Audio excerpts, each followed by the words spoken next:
Morning everyone. Last time हमने अष्टांग हृदय के सूत्र स्थान के 16वें अध्याय स्नेह अध्याय के बारे में पढ़ रहे थे और स्नेह के सेवन का रात्रि में सेवन कब करना है, दिन में सेवन कब करना। दिन में तो जब बताया आचार्य ने कि साधारण ऋतु में जब सूर्य निर्मल हो, ना अधिक तीव्र हो ना अधिक मंद हो, बादल ने छाए हों, तभी हमें स्नेह का सेवन करना चाहिए। फिर उसके बाद रात्रि में आचार्य ने बोला कि कोई आत्यायिक कंडीशन, कोई इमरजेंसी कंडीशन रहे तो उस समय में भी हम स्नेह का सेवन कर सकते हैं। लेकिन एक और बात कहता आचार्य कि इन डिजीजेज, ये ग्रीष्म ऋतु समर सीजन के बारे में बात चल रही है, आप याद रखेंगे। इन डिजीजेज प्रोड्यूस्ड बाय पित्त एंड वात, पित्त और वात दोष से उत्पन्न होने वाली व्याधियों में और पित्त वातज व्याधियों में, दोनों से जो उत्पन्न हुई उन व्याधियों में, और जिसमें पित्त की आधिक्य भी हो, उसमें घृत का पान करवाना चाहिए और वो भी रात्रि में करवाना चाहिए। अब आप लोग कहोगे कि ये रात्रि में ही क्यों करवाना चाहिए, ग्रीष्म ऋतु है, समर सीजन के ड्यूरिंग। क्योंकि इस नियम का पालन करने से ग्रीष्म काल में होने वाले अन्य स्नेहों का प्रयोग न कर घृत का प्रयोग रात में करना चाहिए, ना कि दिन में। क्योंकि रात्रि में जो ग्रीष्म ऋतु में ठंडी रातें रहती हैं थोड़ा, as compare to day, day बहुत गर्म रहते हैं, और जिसके कारण दिन में स्नेह का सेवन करने से पैतृक व्याधियों की उत्पत्ति हो जाती है। आचार्य कहता है कि आपको रात्रि में भी स्नेहपान नहीं करना है। कहाँ नहीं करना है? जहाँ पर शीतकाल हो, हेमंत, शिशिर और वसंत ऋतु, इन तीनों ऋतुओं में जब ठंड ज़्यादा बड़ी होती है, उस समय पे हमें स्नेह का पान नहीं करना चाहिए। उसके बाद स्नेह उपयोग की विधि बताता है। स्नेह उपयोग की विधि का अर्थ है कि भाई आप लोग स्नेह का पान कैसे कर सकते हैं। किसी को कहोगे कि तुम तेल पी लो, घृत पी लो, हो सकता है ना ले पाए, तो आचार्य ने इसके लिए अलग अलग फॉर्मुलेशन, अलग अलग प्रोसीजर इसके लिए बोले। क्या क्या बोले हैं? Fats should be used properly either mixed with chewable and other kinds of food. स्नेह को भक्ष्य आदि अन्न के साथ, एनीमा के साथ बस्ती दे देंगे स्नेह की, नस्य के साथ नेज़ल ड्रॉप्स दे देंगे, अंजन के साथ एनॉइंटिंग ओवर द बॉडी, गंडूस कुरला, मुख के अंदर कवल एक कुरला करना होता, गंडूस में मुख में तैल को धारण कर लिया जाता है, इतना भर लिया जाता मुंह को पूरा फुल भर के, जब तक आपकी आँखों से आंसू न आ जाए तब तक स्नेह को मुख में धारण किए रहना है और बाद में उसे बाहर निकाल देना है। सिर पे, कान पे, आँखों पे, over the head, into the years, into the eyes तर्पण करना चाहिए। युक्तिपूर्वक बरतेंगे, यहाँ पे बहुत इम्पोर्टेंट है। आचार्य ने स्नेह की 64 विचारणाएँ बताई हैं। यूज़ ऑफ फैट या यूज़ ऑफ स्नेह mixed with various type of food. क्या कहता आचार्य? रस भेदों के साथ तथा केवल स्नेह प्रयोग भेद से स्नेह की 64 विचारणाएँ बनती हैं। दूसरे भक्ष्य पदार्थों के साथ मिलाने पर अल्पवीर्य बनने से 63 और बस्ती तर्पण आदि द्वारा अल्प मात्रा में प्रयुक्त करने स्नेह एक भेद।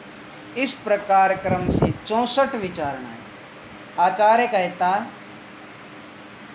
जो भोजन के साथ दिया जाता है वो माइल्ड इन इफेक्ट है, because of its mingling with other materials, और मटेरियल्स के साथ मिल जाने के कारण, और लेसर क्वांटिटी, अल्प मात्रा में कहता है, अल्प मात्रा में इसने डाल सकते हो। अब दाल में 2 चम्मच डाल दोगे, 20 चम्मच थोड़ा ही डालोगे, ये याद रखेंगे। इसके बाद आचार्य कहता है अच्छ पेय के बारे में वर्णन किया गया। अच्छ पान किसे कहते हैं, बहुत इंपॉर्टेंट है, 2 मार्क में और 1 मार्क में क्वेश्चन आ जाता है।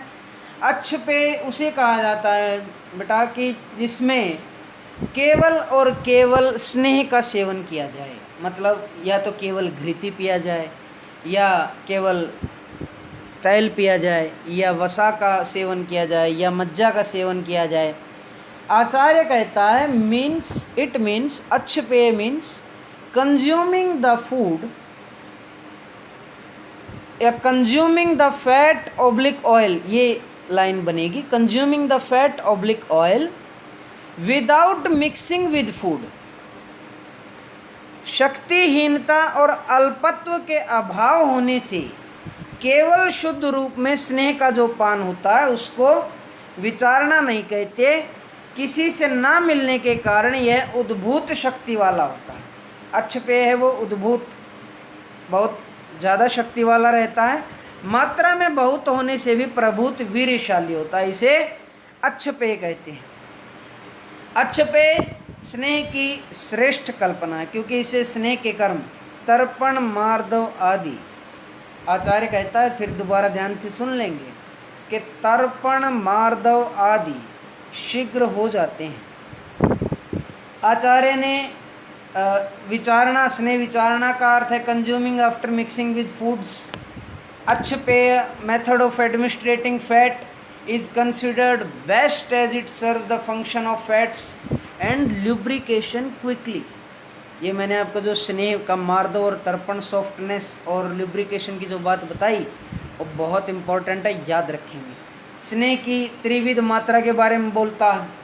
त्रिविध मात्रा, the dose of fat depends upon the digestive activity of the patient.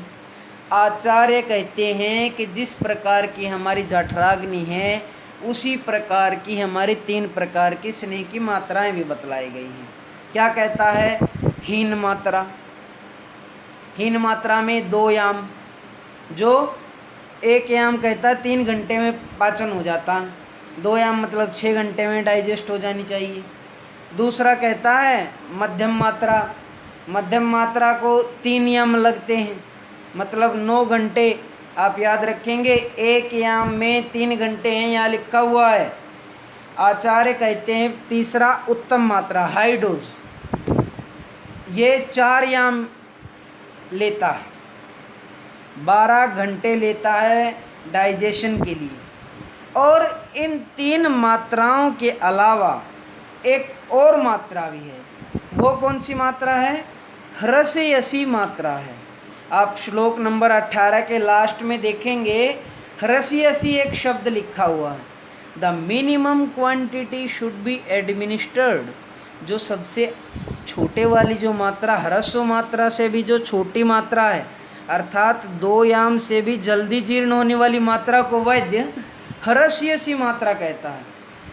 Administered in the beginning after considering the condition of दोष, और यह दोष की अवस्था के अनुसार यह मात्रा दी जाती है। जो ह्रस्वयसी मात्रा है is the very little quantity of sneha, बहुत ही छोटी मात्रा रहती है स्नेह की। This is given to the patient, यह उस रोगी को दी जाती है जस्ट टू जज द डाइजेस्टिव स्ट्रेंथ, उसकी डाइजेस्टिव स्ट्रेंथ को देखने के लिए कि कितनी ज़्यादा है, मध्यम है, उत्तम है, अल्प है।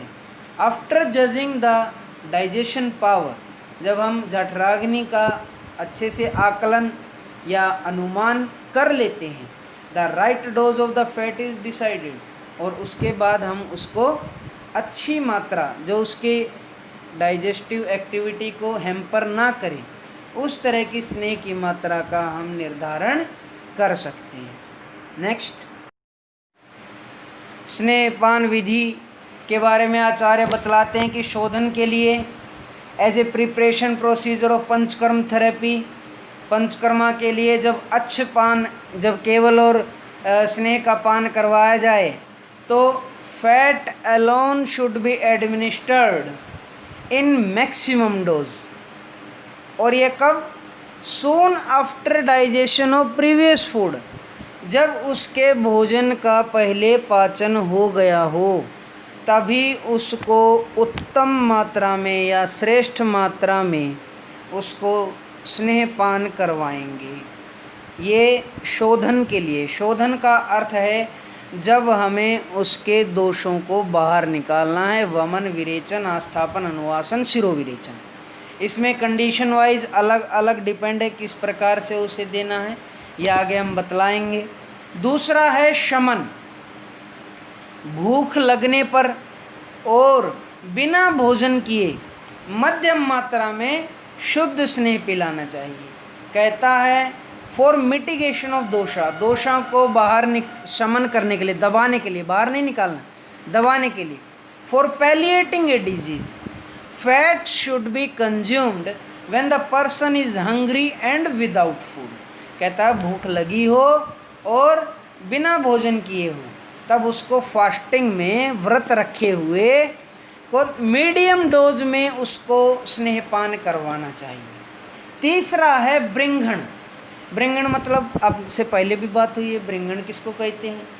जब नरिशमेंट करना हो बॉडी का, उसके शरीर को बढ़ाना हो, मेद धातु को बढ़ाना हो।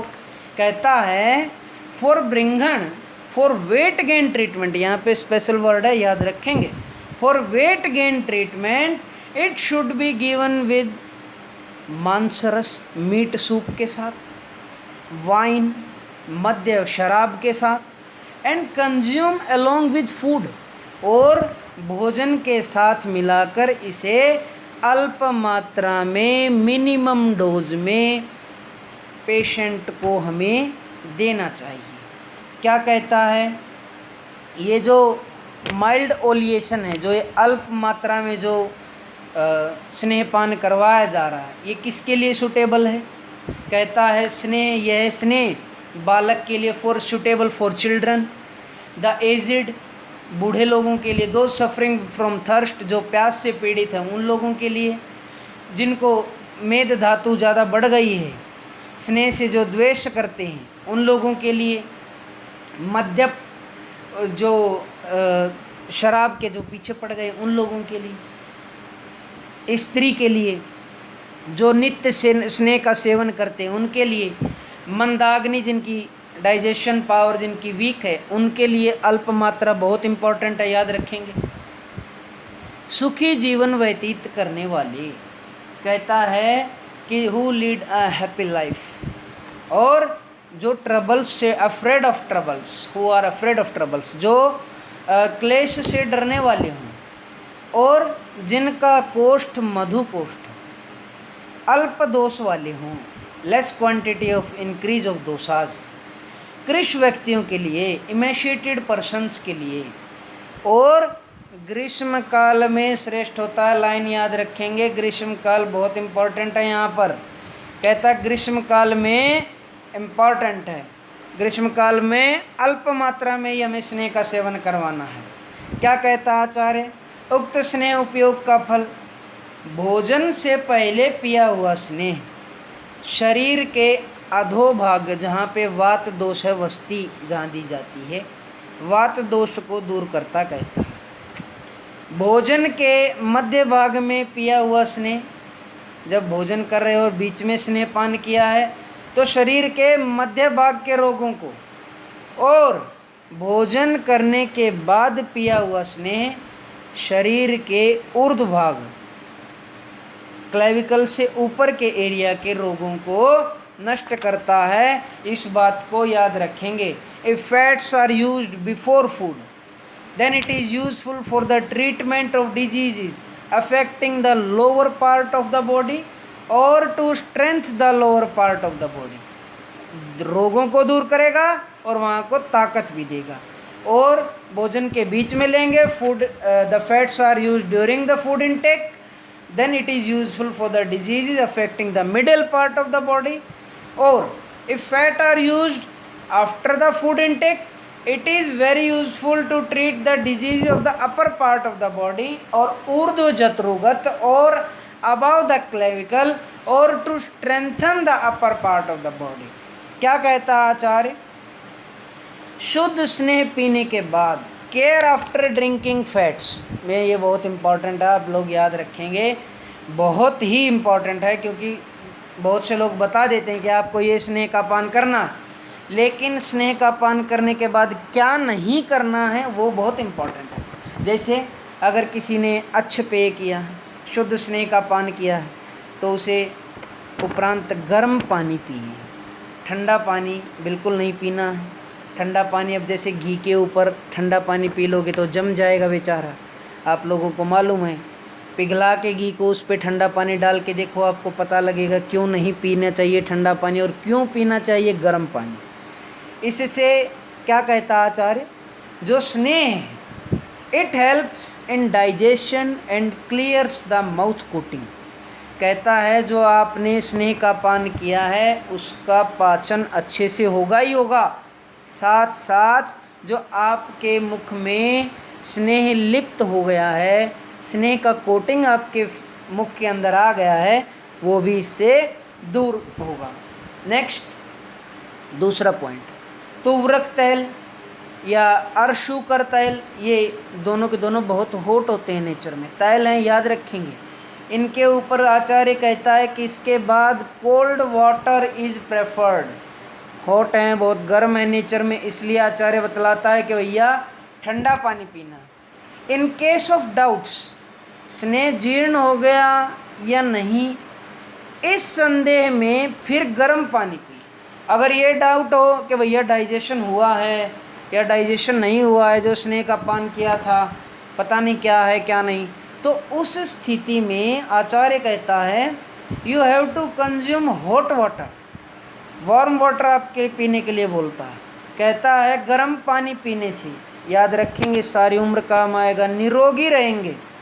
ठंडा पानी पीना छोड़ दोगे तो कहता है ठंडा पानी मत पियो, गर्म पानी पियो। गर्म पानी पीने से क्या बेनिफिट्स हैं? When you consume hot water और वार्म वाटर, प्योरिफिकेशन, आपके शरीर का शोधन होता रहता है। क्लियर बेल्चिंग, डकारें आपको साफ उद्गार में शुद्धि आती है, शरीर में हल्कापन आता है, feeling lightness in the body, और भोजन में रुचि, डिज़ायर फॉर फूड। ये 3 बेनिफिट्स आपके लिए बहुत ही इम्पोर्टेंट है। आचार्य क्या कहता है? आचार्य कहते हैं कि स्नेहपान तो करवा लिया तो फिर करोगे क्या? डाइट क्या लेना है स्नेहपान करने के बाद?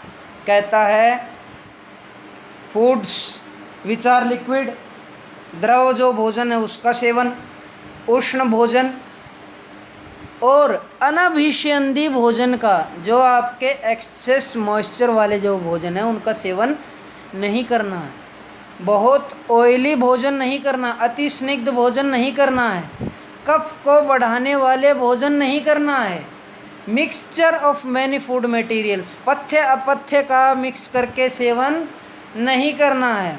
आचार्य कहते हैं जितने दिन स्नेह पिया हो या पीना हो उतने दिन तक ऐसा भोजन करते रहना चाहिए। स्नेह पीने वाले के कर्तव्य, रेजिमेन आफ्टर ओलिएशन, ये बहुत इम्पोर्टेंट है। कहेगा डॉक्टर साहब, वैद्य जी, मैंने स्नेह का पान कर लिया, अब क्या करना है? तो भोजन तो बता दिया कि भैया ऐसा भोजन करना, दूसरा मत करना। कहता है फिर उसके बाद क्या कर्तव्य है?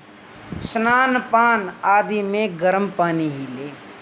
उष्णोदक उपचारी, the person should be use warm water for all his activities. एक तुवरक तैल को और एक भिलावे के तैल, भल्लातक के तैल को, इन दो को छोड़ के आपको उष्ण जल का प्रयोग करना है। ये बात बेटा आप सभी लोग याद रखेंगे। कहता है ब्रह्मचारी शुड मेंटेन सेलिबेसी, कहता है मैथुन कर्म से दूर रहना है।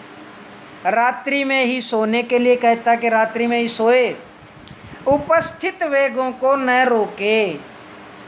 और क्या कहता है? व्यायाम, क्रोध, शोक, ठंड और धूप से अपने को बचाए।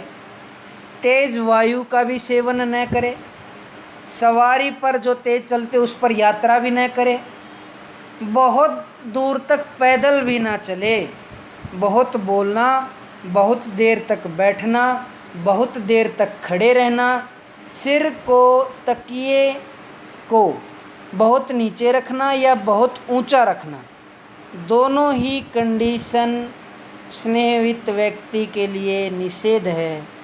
दिन में सोना नहीं है, स्नेह पान करने के बाद दिवा शयन नहीं करना है, रात में ही सोना है। धुएं और धूल इनको छोड़े, इनसे बचे। जहाँ उड़ रही हो तो अपना मुंह फेस कवर करे और इनसे बचे। जितने दिन स्नेहपान किया है, जैसे 5 से 7 दिन के लिए बोला है आचार्य ने, उसके बाद सातम में हो जाता, उसके बाद उसका कोई अर्थ नहीं है। कहता है 5 से 7 दिन तक जैसे स्नेहपान करे उतने ही दिन और अधिक इन वस्तुओं से परहेज करे। आचार्य क्या कहता है? प्राय करके वमन विरेचन, सब कर्मों में तथा रोग से क्षीण पुरुषों में यह जो उपर्युक्त कर्म बोले हैं, उपर्युक्त नियम बोले हैं, स्नेह पीने वाले के लिए जो कर्तव्य बतलाए हैं, उन सभी का पालन वह करता रहे। आचार्य कहते हैं शमन स्नेह में भोजन आदि उपचार विरेचन की भांति करना चाहिए।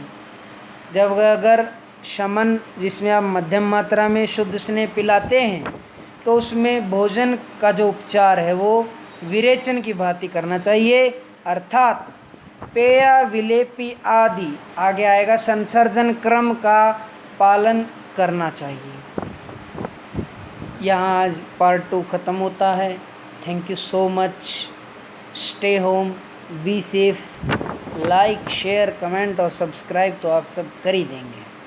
Thank you so much.